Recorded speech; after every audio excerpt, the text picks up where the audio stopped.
You're watching South Asia Newsline, and here are the top stories we are tracking for you on Friday, the 1st of August. Trump slaps tariffs across South Asia. India gets 25%, Myanmar hit hardest. Pakistan jails more than 100 members of ex-PM Imran Khan's party for 2023 riots.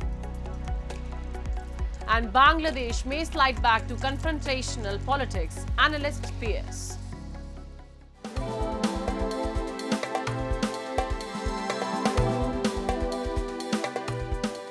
And now for all the details. From Kabul to Colombo, South Asian nations are in crosshairs, feeling the tremors of a fresh tariff blitz from the United States.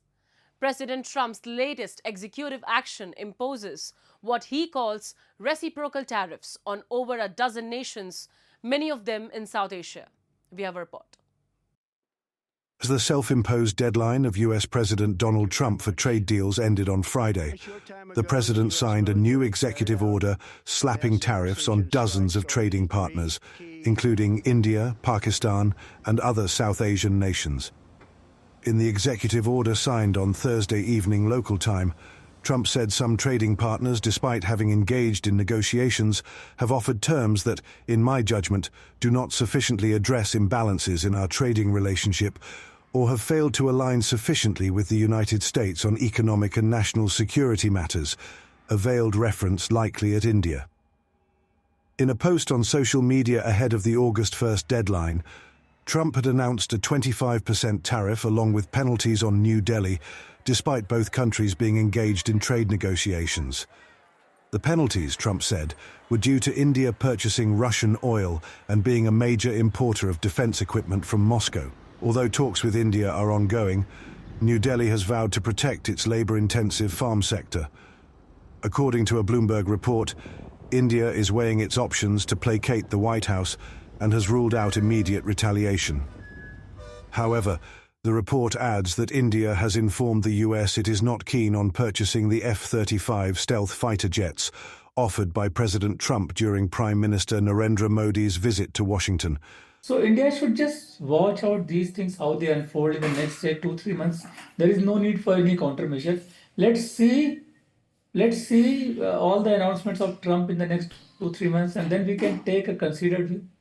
If retaliation is needed, we'll certainly retaliate, like we did in June 2020 against the tariffs imposed by Trump on steel and aluminum. We retaliated then. But right now, it's not the time. Let's wait for them to show all their proposals in the next few months, and then we can take a consolidated view. While India was hit with a 25% tariff, other South Asian countries faced similar duties. Pakistan, which finalized a trade pact with Washington on Thursday, has been slapped with a 19% tariff, 10% lower than the rate Trump initially announced in April. Afghanistan has been charged 15%, while Sri Lanka and Bangladesh, previously facing tariffs of 44% and 37% respectively, have seen revised rates of 20%. India's neighbor Myanmar has faced the highest tariff in the region, with a 40% duty imposed by the White House. Unlike the April announcement, markets showed a more muted reaction this time. Trump invoked the 1977 International Emergency Economic Powers Act, IEEPA, to declare an emergency over the growing US trade deficit and impose the new reciprocal tariffs, along with a separate emergency related to fentanyl. However, the US Court of International Trade ruled in May that these actions exceeded the president's executive authority. Judges at the US Appeals Court for the Federal Circuit in Washington also indicated skepticism during oral arguments. Well, see, the entire Liberation Day tariff, or what they call reciprocal tariff, is based on the foundation of illegality, and I'll tell you why. Because, see, when you are a member of WTO, you negotiate a bound tariff, that you cannot go above that tariff. This reciprocal tariff does not honor that principle, number one. Secondly, it was imposed using something what they call International Emergency Economic Protection Act. That's a federal law which empowers US President to impose tariff in case of emergencies. Now, the very US Court of International Trade itself has held this particular thing illegal, because they said that this this reason of they have cited a reason of trade deficit that could not be, you cannot invoke emergency, international emergency clause, national emergency clause to invoke this kind of so it has been held illegal. Now that particular thing has again been stayed by the appellate court, but the fact remains that it's an illegal tariff. Moving on.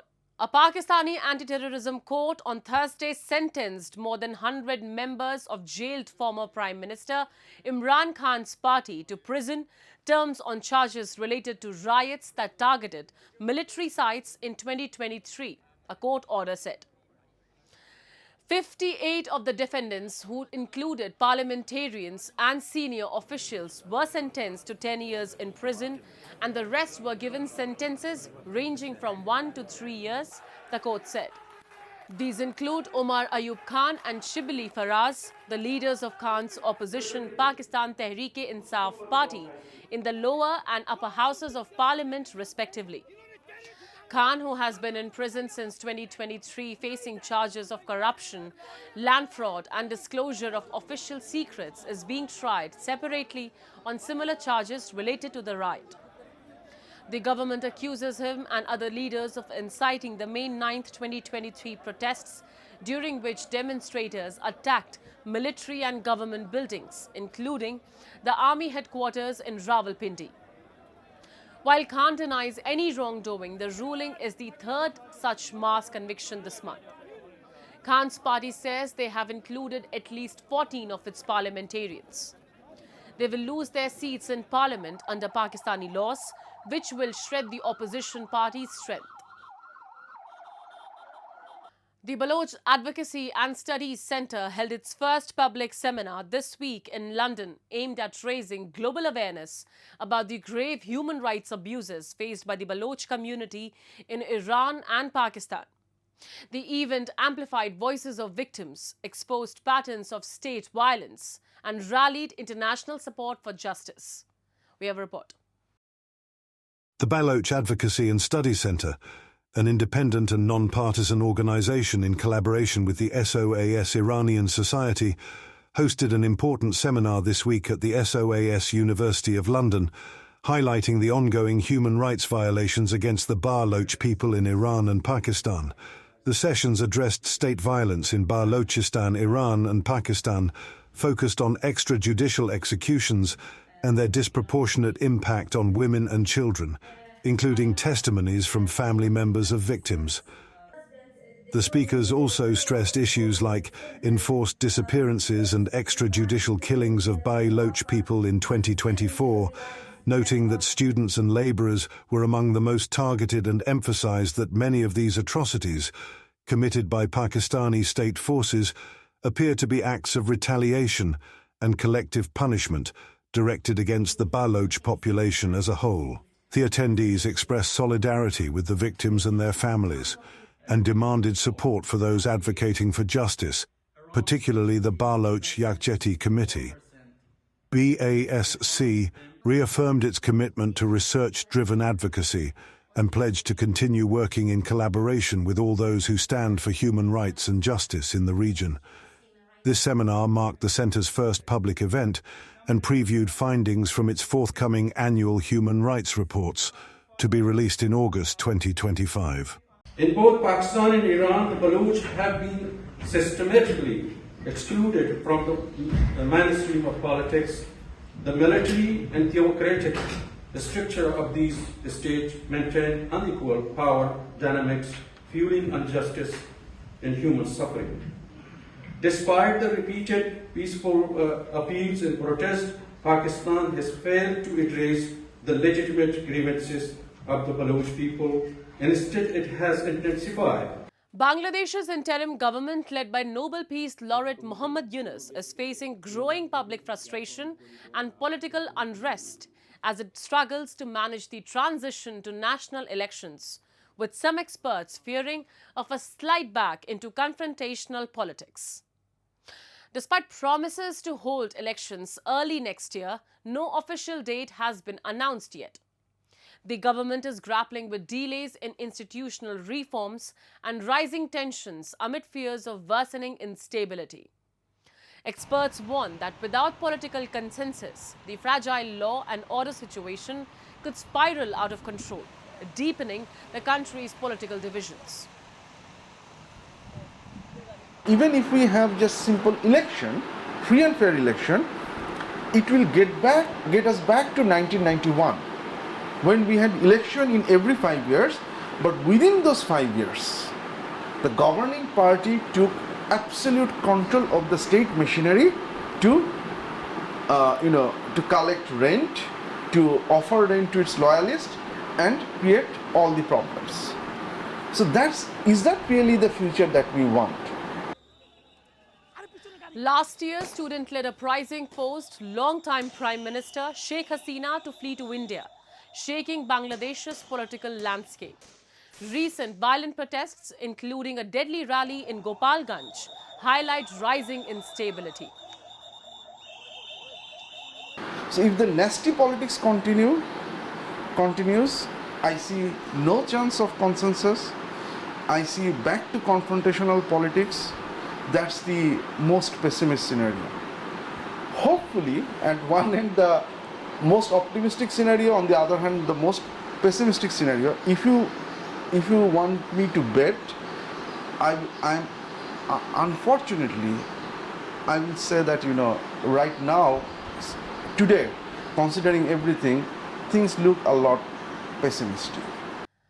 And in a major move, Sri Lanka's cabinet approved a draft bill to scrap the special privileges provided to former presidents and their spouses, excluding the pension given to them.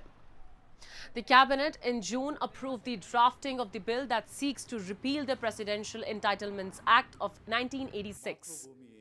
During a media briefing, Minister and Cabinet spokesperson Dr. Nalinda Jayatissa informed that the draft legislation, pending for a long time, has been prepared to abolish the privileges granted to former presidents and their spouses, and the process for the same will be completed within a short period. Answering to the question related to the potential implication of the possible act on former President Mahinda Rajapaksa, particularly related to the security and diplomatic engagements, the minister said that the changes will be applicable to all without any exceptions. He further noted that the government is responsible not only for former presidents but also for the safety of all citizens, and that these matters are continuously discussed within the Security Council, taking into account intelligence and security reports. The bill will be presented in Parliament soon. And years after Nepal's decade-long civil conflict between Maoist rebels and the state ended, thousands of victims are still seeking justice. A new study by the International Commission of Jurists reveals that survivors, whether harmed by state forces or Maoists, continue to live in neglect. Despite constitutional guarantees of social, economic and cultural rights, implementation remains weak. The Kathmandu Post reported. Now, in a renewed push, a group of conflict victims is preparing to file a writ petition in the Supreme Court. They are demanding amendments to the Enforced Disappearances Inquiry, Truth and Reconciliation Commission Act. The group also seeks the nullification of recent appointments to the Transitional Justice Commissions, citing a lack of consultation in the process. They had been inactive for nearly 3 years before new appointments were made. If accepted, this will mark the second legal challenge to the Act, underlining widespread dissatisfaction with how transitional justice has been handled. Victims say justice has been delayed too long and that state must be held accountable for its failure to address past atrocities and ensure non-repetition. That's all in tonight's edition. We will see you same time next week. Have a great weekend. Good night.